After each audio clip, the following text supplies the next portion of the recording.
Who's in control? Is the overwhelm in control, or are you in control? Are all these different situations making you feel something, or are you allowing yourself to interpret something to make it that? And so I think that's incredibly powerful. I think there's a yin and a yang to that too. I think those who learn to endure hardship, struggle, challenge, difficulty, pain, grief, vulnerability, failure, regret, that's one side of that coin. If you learn to do that, but you also don't, on the other side, learn to allow joy, fulfillment, satisfaction. If on the other side of the coin, it's super etched in, what happens is, even when that impulse comes up to, I like this, oh no, I'm not supposed to like it. So you have a lot of people who are extremely talented at the top levels who they do endure the pain and they really like the pain and they will allow that all the day long. They'll allow that now because they'll tell their brain, this is what's expected. But they also don't let themselves feel good when feeling good is there.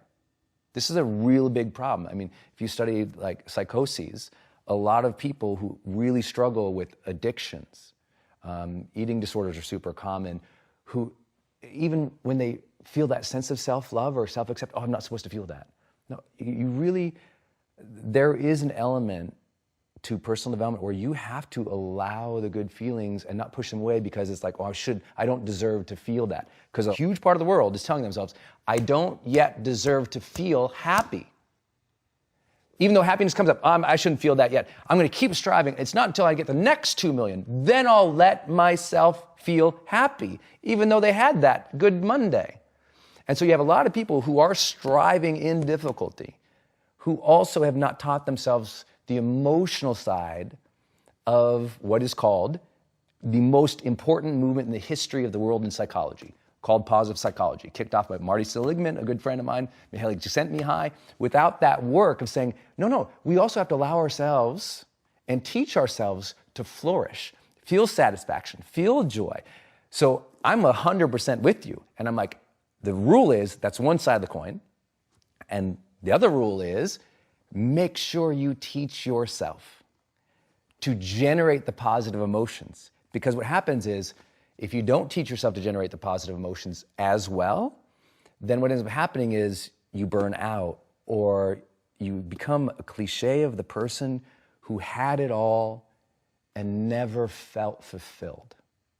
And, you know, our mutual friend Tony Robbins says, like, that's ultimate failure.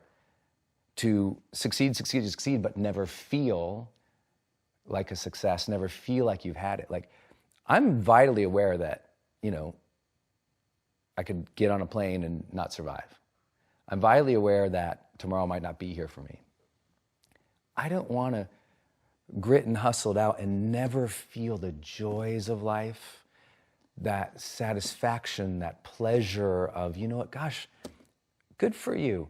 You're trying hard, Brendon. Today sucked. You failed today, Brendon. But you're doing a good job, kid. Stay in the game. Feel some satisfaction that you tried. Feel some fulfillment of that, you know. Because what I learned from high performers, this is not just Brendon's personal opinion. I've done this for 16 years at the highest levels. And I see it over and over. It's usually when I get the call, it's like, well, I just sold my company for, you know, hundreds of millions, and crap, I'm miserable. And I ask, when someone says, I can't figure it out, Brendon, you know, everyone says I should be happy. I'm not. I don't know what's going on. And they're edgy as hell about it. Like, I have it. I mean, geez, look at the house, look at the girl, look at the cars, look at the thing. I got it all. I'm freaking out, man. I don't know why. I did it all. And I said, well, did you ever teach yourself to be happy along the way? And they never did that work. Because doing that work is what makes life worthwhile, too.